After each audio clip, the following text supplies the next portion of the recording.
హక్కు ఉన్నది. ఏమది? రాముడు నిన్నెందుకు ఆదరిస్తాడు? నీవతని శత్రువు అనుజుడివి.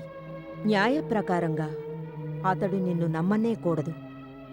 రావణుడి పట్ల అతడు ఎలా ప్రవర్తిస్తాడో నీ పట్ల కూడా అలాగే ప్రవర్తించాలి. నా దేశం నాశనం అవుతుంటే నిన్ను చూస్తూ ఊరుకోవాలా మాత? నన్ను సాధువుగా మారిపోయి ఏ గుహలో అయినా కూర్చోమంటావా? లేదు, అది అప్రయోజకత్వం. తన దేశం కష్టాల్లో ఉన్నప్పుడు ఎవ్వరూ అలా ఆలోచించరు. మరి నీ మంత్రులు సరిగానే సెలవిచ్చారు. నీవు ప్రజాహితవు కోరి నీ జీవితాన్ని దేశం కోసం పణంగా పెట్టైనా శ్రీరాముని వద్దకు వెళ్ళాలి.